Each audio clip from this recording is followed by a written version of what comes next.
شاهدا ومبشرا ونذيرا وداعيا إلى الله بإذنه وسراجا منيرا أما بعد فأعوذ بالله من الشيطان الرجيم بسم الله الرحمن الرحيم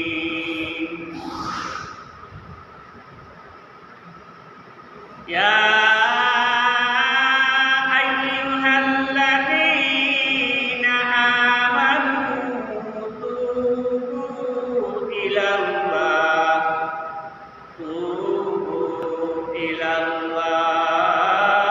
توبة نصوحا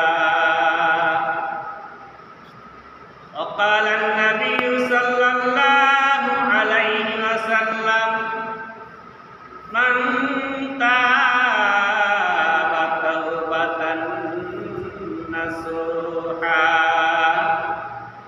غفر له من ذنبه أو كما قال عليه الصلاة والسلام صلى الله على سيدنا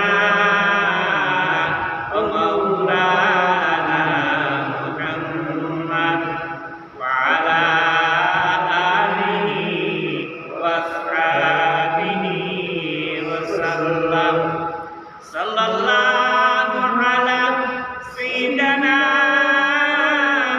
ومولانا محمد ومحمدا عبده ورسوله كريم السدايا جميل الصيام نبي البرايا شفيع الأمم بلغ العلا بكماله كشف الهدى بجماله حسنت جميع خصاله صلوا عليه وآله या लाही दिखा दे हमें यारे मदीना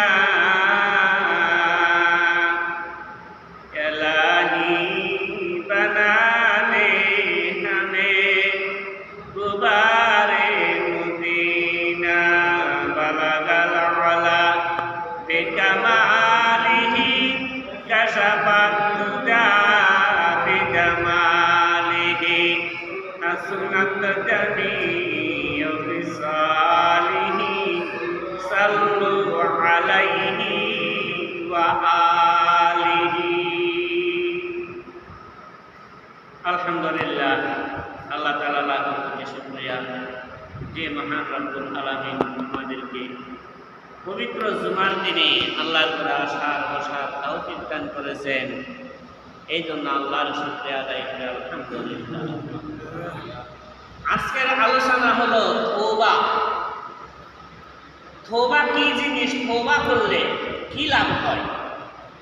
তওবা হলো দুই প্রকার। এক প্রকার তওবা হলো তওবাতুন নাসুহা, আর আরেক প্রকার তওবা হলো এটারে বলা হয় রেডিমেড তওবা, আর গ্রামের ভাষায় বলা হয় এটার বিলাইয়ের তওবা। আসলে তওবা দুই প্রকার, তওবাতুন নাসুহা যে তওবার কথা আল্লাহর কোরআনে আছে, আরেকটা হলো রেডিমেড তওবা। তো তওবাতুন নাসুহা করলে কি লাভ হয় আল্লাহ বলতেছেন, ইয়া আইয়ুহাল্লাযীনা আমানু তুবু ইলাল্লাহি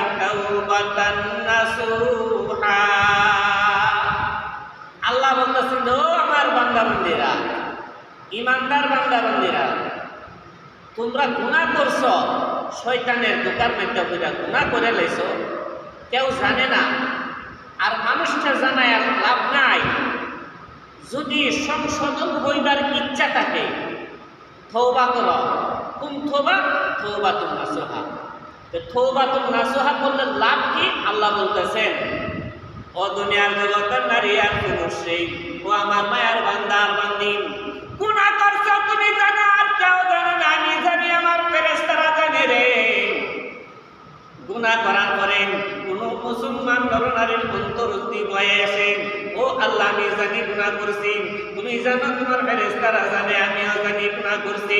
দুনিয়ার কোন মানুষে জানে না, আল্লাহ দুনিয়ার কোন মানুষকে আমি জানাই নাই। আল্লাহ তোমার দরবারে আমার হাজিরা দিতে হবে, তোমার দরবারে আমার হিসাব দিতে হবে। তুমি যদি আমারে ক্ষমা না করো, দুনিয়ার জগতের মানুষে আমাকে ক্ষমা করতে পারবে না। আমার জীবনের গুনার জন্য আমি খালি দিলে তওবা করলাম, তুই চোখের পানি ফালাইয়াম আল্লাহর কুদরতি পায়ের মেঝে আমার পারে সিজদাই করে থর থর উপরে কাঁপতেছে আর কাঁদতেছে, হে আমার মালিক, যে গুনাহ করছি রে, এই গুনাহ লইয়া যদি আমি তোমার দরবারে যাই, আমার ঠিকানা জাহান্নাম ছাড়া আর কোনো কিছু হতে পারে না। আমার জীবনের গুনার জন্য আমি খালিস দিলে তওবা করলাম, দুনিয়ার জগতে আমি যতদিন বাঁচিয়া থাকবো আর কোনোদিন আমি এমন নাফরমানি করব না। এ আমার মাবুদ, তুমি আমার তওবা খালি কবুল করো।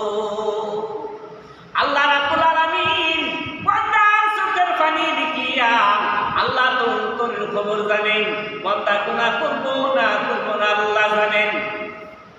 আল্লাহর কাছে তার চোখের পানি কবুল হয়ে গেছে, আর সারা জীবনের গুনাহ, পিছনের গুনাহও আল্লাহ ক্ষমা করিয়া দিয়েছে। আল্লাহ বলে, যাও, তোমার চোখের পানি আমার কাছে কবুল হয়ে গেছে, তোমার তওবা আমি আল্লাহর কাছে কবুল হয়ে গেছে, আমি আল্লাহ তোমার পিছনের গুনাহ আল্লাহ মাফ করে দিলাম। যে মানুষের, যেই নারী আর পুরুষের পিছনের গুনাহ আল্লাহ মাফ করিয়া দিলেন, আর জীবনে হে গুনার কাজ করে না, এই মানুষটা নাম আল্লাহর ওলির দপ্তরে উঠে। সুবহানাল্লাহ। আর যে মানুষটা নাম আল্লাহর ওলিগণের নামের সাথে মিলিয়ে গেল, এই মানুষটা আর কোনোদিন গুনাহ করতে পারে না, এই মানুষটা আল্লাহর ওলিদের অন্তর্ভুক্ত হয়ে গেছে। আল্লাহ নবী সাল্লাল্লাহু আলাইহি সাল্লামের হাদিস শরীফে ফরমান, এক লোক সারা জীবন চুরি করছে আর ডাকাতি করছে, সারা জীবন সুরের ডাকাতি, সুরের সরকার আসতো, শেষ বয়সে সাথীরা নেয় না, না তোমার আর নিতাম না, চুরিত গেলে, কাজও গেলে দরাত করি তোমার কুকুর করে। এমন এক কাশ হয়েছে, মালিকের বাড়ির টুকরোই তার কুকুর আরম্ভ হয়েছে, গান সাথীরা নেয় না। এখন এমন নিরাশ হয়ে পড়ছে যে আল্লাহর কাছে কাঁদতেছে যে, হে আল্লাহ, সারা জীবন সুরের সর্দার ছিলাম, সারা জীবন ডাকাতের সর্দার ছিলাম, ঘরে বসে বসে অর্ধেক বন্ধক পেয়েছি, এখন এমন বয়সে পৌঁছেছি, এমন এক রোগে আক্রান্ত হয়েছি, ডাকাতি গেলে আমার কুকুরে মালিক মজাক হয়ে যান, সাথী ভাইয়েরা আমাকে ভালোবাসে না, সাথী ভাইয়েরা তারার গোড়া থেকে আমাকে বাদ দিয়েছেন, দুনিয়ার মানুষ আমাকে গোড়া থেকে বাদ দিয়ে দিয়েছে। মাবুদ, তুমি তো আমাকে তোমার বান্দা বান্দির গোড়া থেকে আমাকে বাদ দিও না। আমি খালিস দিলে তওবা করেছি, আর কোনোদিন তোমার এই নাফরমানি করতাম না। এই চোখের পানি ফেলায় থাকতেছে। এখন ঘর থেকে বাহির হয়েছে, দেখি কোনো সমাধান নিয়ে আছে, খালি চুরি করছে না, ডাকাতিও করছে না, হত্যা করছে 99টা হত্যা করছে। রওনা দেশে দেখি মাবুদ সমাধানের কোনো ব্যবস্থা আসেনি।